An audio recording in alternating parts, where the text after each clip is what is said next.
علم دین کا حاصل کرنا ہر مسلمان پر فرض ہے۔ ہر مسلمان کو اتنا دین حاصل کرنا ضروری ہے جس سے وہ حلال و حرام کی پہچان کر سکے،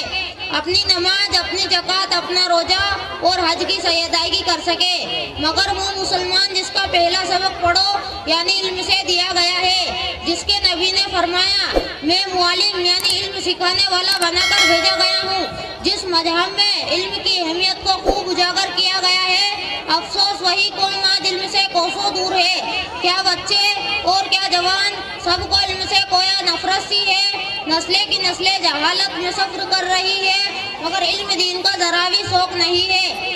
جبکہ علم دین وہ علم ہے جس سے دنیا میں بھی عزت و رفعت ملتی ہے اور آخرت میں بھی سرخروئی نصیب ہوتی ہے۔ حضرات سنیے اور غور سے سنیے، علم کا اللہ کے لیے سیکھنا اس کے خوف کے حکم میں ہے، اس کی طلب میں نکلنا عبادت ہے، اس کا یاد کرنا تسبیح ہے، اس کی تحقیقات میں بحث کرنا جہاد ہے،